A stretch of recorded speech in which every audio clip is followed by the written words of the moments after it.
This is October 31st, period 2. And these are notes on 4.3.2 on Easy AC.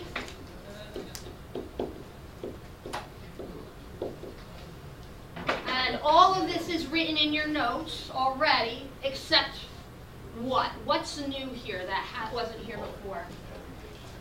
Everything? No, that's wrong. The next to AC, the polynomial, what? Polynomials with 3 terms next to AC. Very good. Okay, so today that's what we're learning. We're learning about the Easy AC method. When do we use it? We use it when we have polynomials with 3 terms.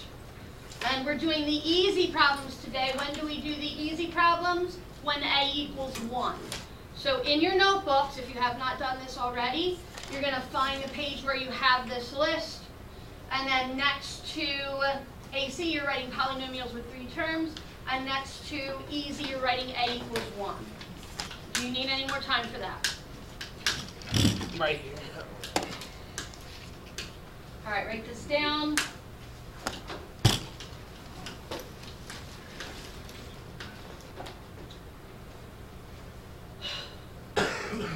All right, so ax squared plus bx plus c. Do you recognize that? Is that familiar? What is that? What's ax squared plus bx plus c? Where have you seen that before? Standard form of a quadratic, right? Okay. So for this problem, what's the value of a? 1. What's the value of b? 5. What's the value of c? 6. 6. Okay. So for easy AC, on the side of your paper, you're going to make an X. This is like your scratch work. For this problem, make 2 X's because I'm going to do some explanation. You usually only make 1, but for this first problem, you're going to make 2. And on the top of your first X, I'm going to put AC, and on the bottom, I'm putting B. And that's why we call it AC method, because we're multiplying A times C. So for this problem, what's A times C? Positive 6. So I'm going to put a positive 6 here. What's B? 5. 5. Okay. So I am looking for 2 numbers whose product is 6 and whose sum is 5. 3 and 2.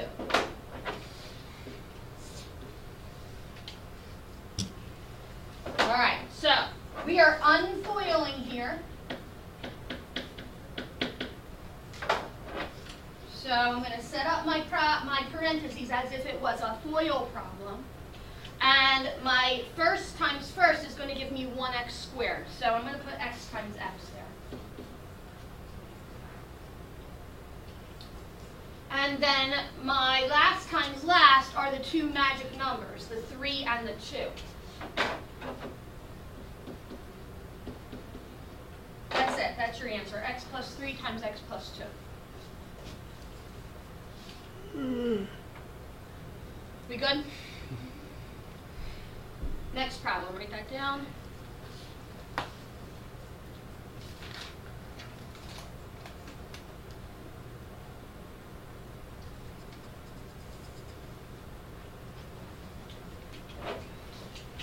So this has 3 terms. The leading coefficient is 1. Okay. Over here is A times C. What's A times C? Negative 15. What's B? 2. Now, this problem has a negative for my A times C. So if this is negative, that means that the signs of these 2 numbers are going to be different.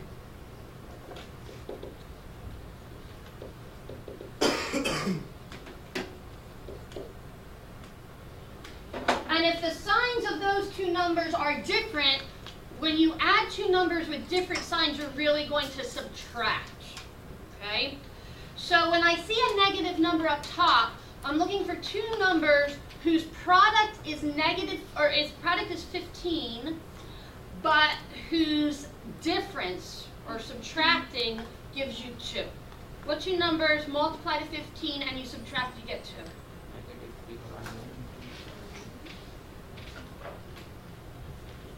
All right, 5 times 3 is 15.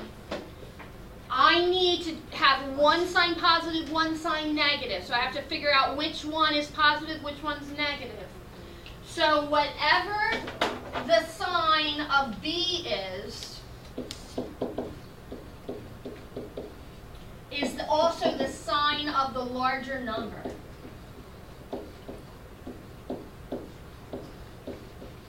Whatever the sign of B is going to be the sign of the larger number. So B is positive. So which of those two numbers will be positive? 5, which means that 3 has to be negative. So now I've got 5 times negative 3. Those signs are different. That means they multiply to a negative number. And since the signs are different, when you add them, you subtract and take the sign of the larger number. All right, so just like before, I've got my x times x. That's my first times first, gives me the x squared. And then those magic numbers. So I've got positive 5, negative 3.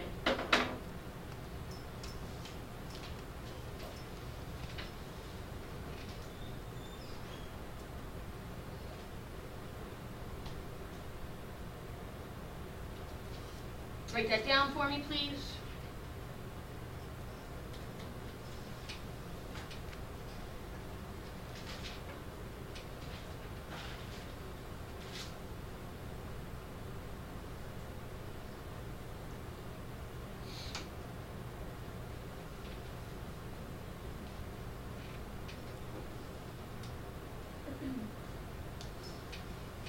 Okay, so we're always going to GCF first.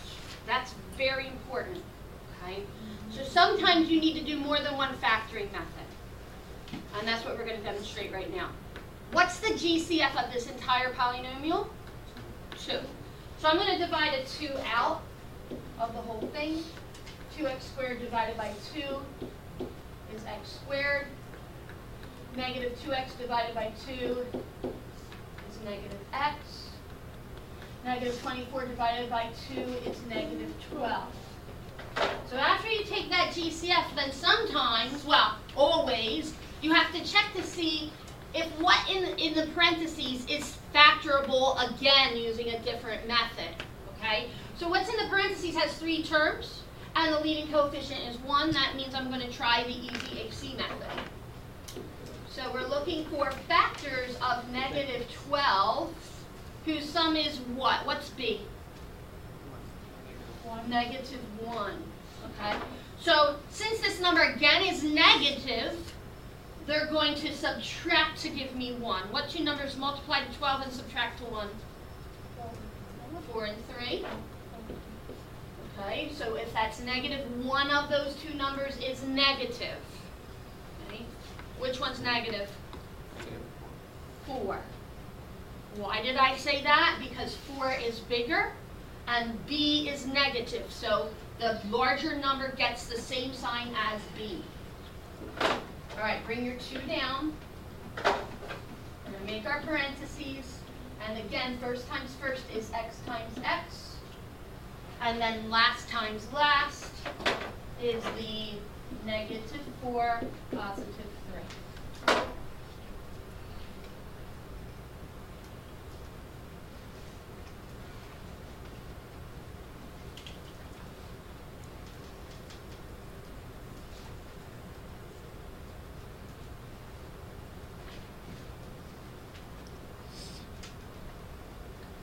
Write that down and GCF it.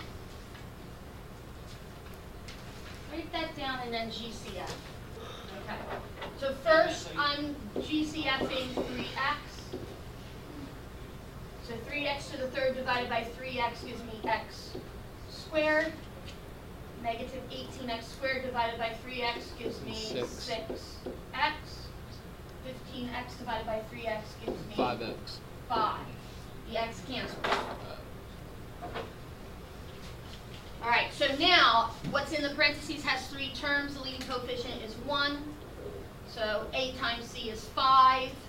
B is 6. 5 is prime. That means the only 2 factors of 5 are 5 and 1. Okay? And 5 plus 1 is 6. This one's positive. That means that these signs are the same. And since 6 is positive, they're both positive. So you're going to bring down your 3x. And in my parentheses, my first times first is x times x. And my last times last is positive 5 and positive 1.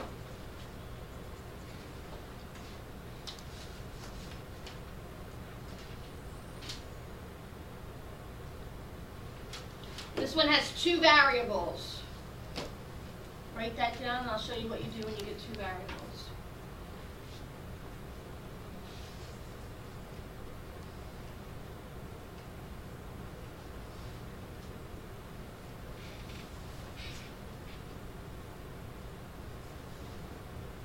All right, this is easy AC. The leading coefficient is 1. Can you find your magic numbers? You know what they are? What factors of 12 add to 7? 6 and 2. 4 and 3. Very nice. 12, 7, 4 times 3. So 12 is positive. That means that these signs are the same. 7 is positive. That means they're both positive. Okay. So when I've got the 2 variables, here's what it looks like.